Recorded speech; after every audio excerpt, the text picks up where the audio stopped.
So ಎಲ್ಲ ಆತ್ಮೀಯ ಮಾಧ್ಯಮ ಸ್ನೇಹಿತರುಗಳಿಗೆ ಈ ಸುದ್ದಿಗೋಷ್ಠಿಗೆ ನಿಮಗೆಲ್ಲ ಕೂಡ ಆದರದ ಸ್ವಾಗತವನ್ನು ಬಯಸ್ತೇನೆ. ಬಂದಿರೋದಕ್ಕೆ ನಿಮಗೆಲ್ಲ ಕೂಡ ಅಭಿನಂದನೆಗಳನ್ನು ಸಲ್ಲಿಸ್ತೇನೆ.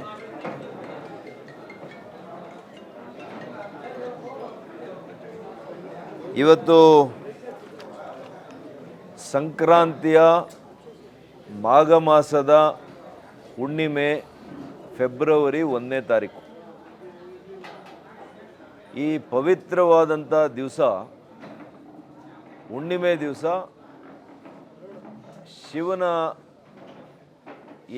ಶಿವನ ಪುರಾತನ ದೇವಸ್ಥಾನ ಇರುತ್ತೆ. ಆ ಗಿರಿಯ ಸುತ್ತಲೂ ಕೂಡ ಇವತ್ತು ಪ್ರದಕ್ಷಿಣೆಯನ್ನು ಹಾಕಿದ್ರೆ ಭಾಳಷ್ಟು ಪುಣ್ಯ ಸಿಗ್ತದೆ ಅಂತೇಳಿ ಸನಾತನ ಧರ್ಮದಲ್ಲಿ ಇವತ್ತು ಒಂದು ಪ್ರತೀತಿ ಇದೆ. ಹಾಗಾಗಿ ಈ ಬಾರಿ ನಮ್ಮ ದಕ್ಷಿಣ ಕಾಶಿ ಅಂತಲೇ ಖ್ಯಾತಿಯನ್ನು ಗಳಿಸಿರ್ತಕ್ಕಂಥ ನಂದಿ ಭೋಗನಂದೀಶ್ವರ ದೇವಸ್ಥಾನ, ನಂದಿಗಿರಿ, ನಂದಿ ಬೆಟ್ಟ ಏನು ಅಂತಾರಾಷ್ಟ್ರೀಯ ಖ್ಯಾತಿಯನ್ನು ಗಳಿಸಿರ್ತಕ್ಕಂಥದ್ದು, ಪ್ರವಾಸೋದ್ಯಮ ದೃಷ್ಟಿಯಿಂದನೂ ಹೌದು, ಅದೇ ರೀತಿ ಆಧ್ಯಾತ್ಮಿಕ ಕ್ಷೇತ್ರದ ಆ ಒಂದು ದೃಷ್ಟಿಯಿಂದನೂ ಹೌದು,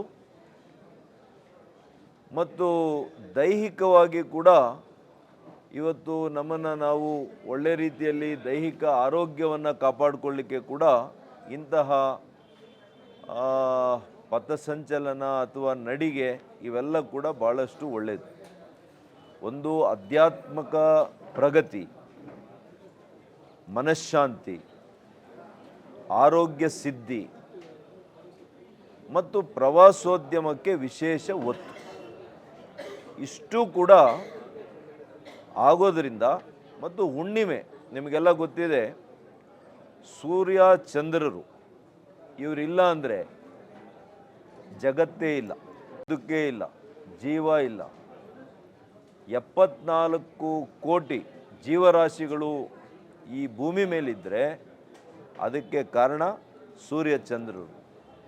ಇವರಿಬ್ಬರೂ ಕೂಡ, ಇವೆರಡರನ್ನು ಕೂಡ ನಾವು ಪ್ರಕೃತಿಯ ದೇವರುಗಳು ಅಂತ ನಾವು ನಂಬಿದ್ದೇವೆ.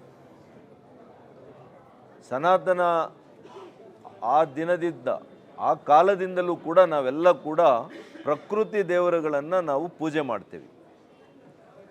ಮರಗಳಿಗೆ ಪೂಜೆ ಮಾಡ್ತೀವಿ, ಬೆಟ್ಟಗಳಿಗೆ ಪೂಜೆ ಮಾಡ್ತೀವಿ, ಸೂರ್ಯ ಚಂದ್ರರಿಗೆ ಪೂಜೆ ಮಾಡ್ತೀವಿ, ಅಗ್ನಿಗೆ ಪೂಜೆ ಮಾಡ್ತೇವೆ ಅಲ್ವಾ. ಹಾಗಾಗಿ ನೀರಿಗೆ ಪೂಜೆ ಮಾಡ್ತೀವಿ, ನದಿಗಳಿಗೆ. ಇದೆಲ್ಲ ಕೂಡ ನಮ್ಮ ಸನಾತನ ಧರ್ಮದಲ್ಲಿ ನಾವು ನಂಬಿರ್ತಕ್ಕಂಥ ತತ್ವ ಸಿದ್ಧಾಂತವು. ಹಾಗಾಗಿ ಈ ಹಿನ್ನೆಲೆಯಲ್ಲಿ ನಂದಿ ಬೆಟ್ಟದ ಸುತ್ತಲೂ ಕೂಡ ಸುಮಾರು 14ರಿಂದ 16 ಕಿಲೋಮೀಟ್ರು ಅಂತೇಳಿ ಒಂದು ಅಂದಾಜನ್ನು ಮಾಡಿದ್ದಾರೆ. ಇನ್ಮೇಲೆ ಪ್ರತಿ ಹುಣ್ಣಿಮೆಗೆ ನಂದಿ ಗಿರಿಯ ಪ್ರದಕ್ಷಿಣೆಯನ್ನು ಹುಣ್ಣಿಮೆ ದಿವಸ, ಪ್ರತಿ ಹುಣ್ಣಿಮೆಗೆ ನಾವು ಮಾಡಬೇಕು. ಇವತ್ತು ತಮಿಳುನಾಡಿನ ಅರುಣಾಚಲೇಶ್ವರ ಭಾಳ ಸುಪ್ರಸಿದ್ಧವಾಗಿರ್ತಕ್ಕಂಥ ಶಿವನ ಕ್ಷೇತ್ರ. ಎಲ್ಲ ಮುಕ್ಕೋಟಿ ದೇವರುಗಳು ಇದೆ ಅಂತೇಳಿ ನಮ್ಮ ಹಿಂದೂ ಧರ್ಮದಲ್ಲಿ. ಅದರಲ್ಲಿ ಕೂಡ ಶಿವನನ್ನು ಒಲಿಸ್ಕೊಳ್ಳೋದು ಭಾಳ ಸುಲಭ ಅನ್ನುವಂಥ ನಂಬಿಕೆ ಕೂಡ ಇದೆ ನಮ್ಮಲ್ಲಿ. ಅಂದರೆ ಶಿವನು ಭಾಳ ಕರುಣಾಮಯಿ ಅಂತ. ಅವರನ್ನು ಭಕ್ತಿಯಿಂದ ಭಾಳ ಬೇಗ ಸಿದ್ಧಿಯನ್ನು ಪಡಿಬೋದು, ಅವರ ಅನುಗ್ರಹಕ್ಕೆ ಪಾತ್ರರಾಗ್ಬೋದು. ಯಾರು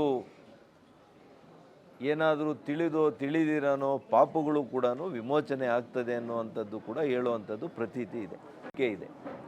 ಹಾಗಾಗಿ ಇವೆಲ್ಲವನ್ನು ನಾವು ಅರ್ಥ ಮಾಡ್ಕೊಂಡು ಇವತ್ತು ನಂದಿಗಿರಿಯ ಪ್ರದಕ್ಷಿಣೆ ಹುಣ್ಣಿಮೆ ದಿವಸ 4 ಗಂಟೆಗೆ ಫೆಬ್ರವರಿ 1ನೇ ತಾರೀಕು 3:15 ಸಂಕಲ್ಪದ ಒಂದು ಪೂಜೆಯನ್ನು ನೆರವೇರಿಸಿ ಭೋಗನಂದೀಶ್ವರನ ದೇವಸ್ಥಾನದಲ್ಲಿ, ಅಲ್ಲಿಂದ ಹೊರಟು 14 ಕಿಲೋಮೀಟರ್ಗಳನ್ನು ಸಂಚಾರ ಮಾಡಿ ಸಂಜೆ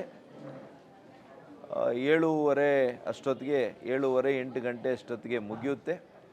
ಇದಕ್ಕೆ ಬೇಕಾಗಿರ್ತಕ್ಕಂಥ ಎಲ್ಲ ವ್ಯವಸ್ಥೆಗಳು ಭಕ್ತಾದಿಗಳಿಗೆ, ಯಾತ್ರಿಕರಿಗೆ, ಶಿವನ ಆರಾಧನೆ ಮಾಡುವಂಥ ಎಲ್ಲ ಆತ್ಮೀಯರಿಗೆ ಎಲ್ಲ ರೀತಿಯ ವ್ಯವಸ್ಥೆಗಳನ್ನು ಮಾಡಿದ್ದೇವೆ. ಅದೇ ರೀತಿ SP ಅವರಿಗೆ, DC ಅವರಿಗೆ, ಪೊಲೀಸ್ನ ಇದು ನಮ್ಮ ಅರಣ್ಯ ಅಧಿಕಾರಿಗಳಿಗೆ ಕೂಡ ಇದರ ಬಗ್ಗೆ ವಿಷಯವನ್ನು ವಿನಿಮಯ ಮಾಡಿಕೊಂಡು ಅವ್ರಿಗೂ ಕೂಡ ಸೂಕ್ತ ಭದ್ರತೆ ರಕ್ಷಣೆಯನ್ನು ಕೊಡಬೇಕು ಅನ್ನುವಂಥ ಮಾತನ್ನು ಅವ್ರಿಗೂ ಕೂಡ ಹೇಳಿರುವಂಥದ್ದು ಪತ್ರ ಮುಖೇನ ಆಗಿದೆ. ಫೋನ್ನಲ್ಲಿ ಕೂಡ ನಾನು ಮಾತನಾಡುವಂಥದ್ದು ಆಗುತ್ತೆ. ಇದರ ಜೊತೆಗೆ ಕತ್ಲಾದರೆ ಅಲ್ಲಿ ದೀಪ ಅಲಂಕಾರಗಳು ಇವತ್ತು ನೋಡಿ, ಬೆಳದಿಂಗಳು ಏನಿದೆ ಅಂದರೆ, ಚಂದ್ರನ ಬೆಳದಿಂಗಳಿಗೆ ನಾವು ಸಾವಿರಾರು ಅಥವಾ ಕೋಟ್ಯಾಂತರ ಬೆಳಕುಗಳನ್ನ ಇಟ್ಟರು, ದೀಪಗಳನ್ನ ಇಟ್ಟರು ಕೂಡ ಅದಕ್ಕೆ ಸರಿಯಲ್ಲ, ಸಮ ಅಲ್ಲ. ಅಷ್ಟು ಬೆಳದಿಂಗಳ ಒಂದು ಪ್ರಕಾಶ ಇರುತ್ತೆ. ಮತ್ತು ಎಲ್ಲ ಧರ್ಮಗಳು ಕೂಡ ಚಂದ್ರನನ್ನು ನಂಬ್ತಾರೆ. ಇವತ್ತು ಅಲ್ಪಸಂಖ್ಯಾತರು ಮುಸಲ್ಮಾನರು ರಂಜಾನ್ನಲ್ಲಿ, ಪವಿತ್ರವಾಗಿರ್ತಕ್ಕಂಥ ರಂಜಾನ್, 1 ತಿಂಗಳ ಕಾಲ ಅವರು ಉಪವಾಸವನ್ನು ಮಾಡ್ತಾರೆ. ಅದು ಉಪವಾಸವನ್ನು ಅವರು ಬ್ರೇಕ್ ಮಾಡೋದು ಯಾವಾಗ? ಚಂದ್ರನನ್ನು ನೋಡಿದ ಮೇಲೆ. ಅಷ್ಟು ಚಂದ್ರನಿಗೂ ಎಲ್ಲ ಧರ್ಮಗಳ ನಂಬಿಕೆ, ಆಧ್ಯಾತ್ಮಿಕವಾಗಿ ಅಷ್ಟು ನಂಬಿಕೆ ಇದೆ ಅಂತ. ಹಾಗಾಗಿ ಧರ್ಮಾತೀತವಾಗಿ, ಜಾತ್ಯತೀತವಾಗಿ, ಪಕ್ಷಾತೀತವಾಗಿ ಈ ಒಂದು ಪುಣ್ಯ ನಡಿಗೆ ಅಂತಲೇ ಹೇಳ್ಬೋದು, ಪುಣ್ಯದ ನಡಿಗೆ ಅಂತಲೇ ಹೇಳ್ಬೋದು. ಹಾಗಾಗಿ ಈ ನಡಿಗೆಯಲ್ಲಿ ಪಾಲ್ಗೊಳ್ಬೇಕು ಅಂತೇಳಿ ಸಮಸ್ತ ಜನತೆಯನ್ನು ನಾನು ಅವರಿಗೆ ಆಹ್ವಾನವನ್ನು ಕೊಡ್ತೇನೆ. ಇದು ನಮ್ಮ ಸಂಕಲ್ಪ, ಇದು ಯಾರ ವೈಯಕ್ತಿಕ ಅಥವಾ ಪಕ್ಷದಿಂದ ನಡೀತಾ ಇಲ್ಲ. ಇದನ್ನು ಭಾಳ ಸ್ಪಷ್ಟವಾಗಿ ಹೇಳ್ತಾ ಇದ್ದೀನಿ. ಯಾವುದೇ ರಾಜಕೀಯ ಪಕ್ಷಕ್ಕೂ ಇದಕ್ಕೂ ಸಂಬಂಧ ಅಲ್ಲ. ಇದು ಪಕ್ಷಾತೀತವಾಗಿ ಯಾವುದೇ ರಾಜಕಾರಣ ಇದರಲ್ಲಿಲ್ಲ. ಕೇವಲ ಶಿವನ ಭಕ್ತರು ಇವರ ಅನುಗ್ರಹವನ್ನು ಪಡಿಬೇಕು.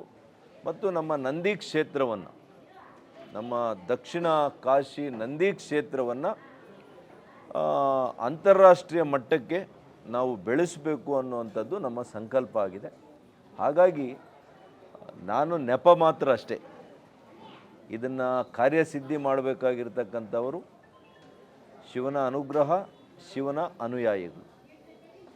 ಇವತ್ತು ಕುಂಭ ಮಹೋತ್ಸವಕ್ಕೆ ಯಾವ ರೀತಿ ಕುಂಭಮೇಳದಲ್ಲಿ ಕೋಟ್ಯಾಂತರ ಜನ, ಒಂದು ಲೆಕ್ಕ ಇದೆ, ಸುಮಾರು 50 ಕೋಟಿಗೂ ಹೆಚ್ಚು ಜನ ಅಲ್ಲಿ ಹೋಗಿದ್ರು ಅನ್ನೋ ಒಂದು ಮಾತಿದೆ. ಹಾಗಾಗಿ ಇತ್ತೀಚಿನ ದಿನಗಳಲ್ಲಿ ಭಾಳ ಸಂತೋಷಕರ ವಿಷಯ ಅಂದರೆ ಯುವಕರಲ್ಲಿ ಕೂಡ ಭಕ್ತಿ ಇವತ್ತು ಹೆಚ್ಚಾಗಿದೆ. ಆಧ್ಯಾತ್ಮಿಕತೆ ಬಗ್ಗೆ ಭಾಳ ವಿಚಾರ ಮಾಡುವಂತಹ ಪ್ರಜ್ಞೆಯನ್ನು ಬೆಳೆಸ್ಕೊಳ್ತಾ ಇರತಕ್ಕಂತಹ ನಮ್ಮ ಯುವಕರು ಕೂಡ ಇದ್ದಾರೆ, ಹಿರಿಯರಿದ್ದಾರೆ. ಮತ್ತು ಅನೇಕ ಭಜನಾ ಮಂಡಳಿಗಳು, ಅವರು ಮಹಿಳೆಯರು ಇವತ್ತೆಲ್ಲ ಬಂದಿದ್ದರು, ಅವರು ಕೂಡ ನಾವೆಲ್ಲ ಬರ್ತೀವಿ ಅಂತ ಹೇಳಿದ್ದಾರೆ. ಮತ್ತು ಅಲ್ಲಿ ಎಲ್ಲ ರೀತಿಯ ಒಂದು ರೀತಿಯಲ್ಲಿ ಭಕ್ತಿಗೀತೆಗಳು, ಭಜನೆಗಳು ಇವೆಲ್ಲವೂ ಕೂಡ ಇವತ್ತು ಸ್ಪೀಕರ್ಸು ಇದರ ವ್ಯವಸ್ಥೆನೂ ಇರುತ್ತೆ. ಆಟೋಗಳು, ಅದರಲ್ಲಿ ಕೂಡ ಅನೌನ್ಸ್ಮೆಂಟ್ ಇರುತ್ತೆ. ಅದರಲ್ಲಿ ಕೂಡ ಭಜನೆಗಳನ್ನು ಕೇಳಲಿಕ್ಕೆ ಅಲ್ಲಲ್ಲಿ ಒಂದು 4-5 ಆಟೋಗಳು ಕೂಡ ಇರುತ್ತೆ, ವ್ಯವಸ್ಥೆಗಳು. ಮತ್ತು ಅರ್ಧ ಗಂಟೆ ಅಂದರೆ ಎವ್ರಿ 4 ಕಿಲೋಮೀಟರ್ಸಿಗೆ 3-4 ಕಿಲೋಮೀಟ್ರ್ ತಲುಪುವಷ್ಟೊತ್ತಿಗೆ ಅಲ್ಲೊಂದು ಪಾಯಿಂಟ್, ವಾಟರ್ ಪಾಯಿಂಟ್, ನೀರಿನ ಪಾಯಿಂಟ್, ನೀರು, ನಿಂಬೆ ರಸ, ಗ್ಲೂಕೋಸು, ಎಲೆಕ್ಟ್ರೋಲೈಟ್ಸು ಇದೆಲ್ಲ ಕೂಡ ಅಲ್ಲಿ ಇಟ್ಟಿರ್ತೇವೆ. ಹಣ್ಣಿರುತ್ತೆ. ಎಲ್ಲ ಸಂಪೂರ್ಣ ಆದಮೇಲೆ 14 ಕಿಲೋಮೀಟ್ರು ಸಂಪೂರ್ಣ ಆದಮೇಲೆ ಭೋಗನಂದೀಶ್ವರನ ದೇವಸ್ಥಾನದಲ್ಲಿ ಮಹಾಮಂಗಳಾರತಿ ನಡೆಯುತ್ತೆ. ಆ ಮಹಾಮಂಗಳಾರತಿ ಆದಮೇಲೆ ತಿಂಡಿಯ ವ್ಯವಸ್ಥೆಯನ್ನು ಕೂಡ ನಾವು ಅಲ್ಲಿ ಮಾಡಿದ್ದೇವೆ. ಎಲ್ಲರೂ ಕೂಡ ಭಕ್ತಾದಿಗಳು ಅಲ್ಲಿ ತಿಂಡಿಯನ್ನು ಸೇವನೆ ಮಾಡ್ತಾರೆ. ಮುಂದಿನ ತಿಂಗಳು ಈ ರೀತಿಯಲ್ಲಿ ಬರ್ತಾ ಅದಕ್ಕೆ ಬೇಕಾಗಿರ್ತಕ್ಕಂಥ ಭಜನಾ ಮಂಡಳಿಗಳು ಇಡೀ ರಾಜ್ಯದಲ್ಲಿ, ದೇಶ ಮಟ್ಟದಲ್ಲಿ ಯಾರು ಶಿವನ ಬಗ್ಗೆ ಭಾಳಷ್ಟು ಒಳ್ಳೆಯ ವಿಷಯಗಳನ್ನು ತಿಳಿಸುವಂತಹ ಅನೇಕರು ಇವತ್ತು ಇದ್ದಾರೆ ಸಂತರು. ಇಂಥವರನ್ನು ಕೂಡ ಪ್ರತಿ ತಿಂಗಳು ಒಬ್ಬ ಮುಖ್ಯ ಅತಿಥಿಯಾಗಿ ಅವರನ್ನು ಕೂಡ ಬರಮಾಡಿಕೊಂಡು ವೇದಿಕೆ ಕಾರ್ಯಕ್ರಮ ಕೂಡ ಮುಂದಿನ ತಿಂಗಳಿಂದನೇ ಮಾಡಬೇಕು ಅನ್ನುವಂಥ ವಿಚಾರಗಳು ಕೂಡ ಇವತ್ತು ಸಲಹೆಗಳನ್ನಾಗಿ ಕೊಟ್ಟಿದ್ದಾರೆ. ಅದನ್ನು ಕೂಡ ನಾವು ಇದನ್ನು ಮಾಡಿ ಈ ಕಾರ್ಯಕ್ರಮ ಪ್ರತಿ ತಿಂಗಳು ನಿರಂತರವಾಗಿ ನಡಿಬೇಕು.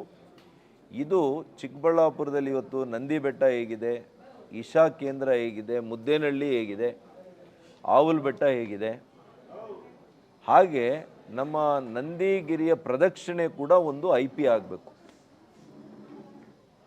ಹಾಗಾಗಿ ಇದಕ್ಕೆ ಯಾವ ರೀತಿ ನಮ್ಮ ಎಲ್ಲರೂ ಕೂಡ ಇದಕ್ಕೆ ಸಹಕಾರ ಕೊಡಬೇಕು, ಕೈ ಜೋಡಿಸಬೇಕು.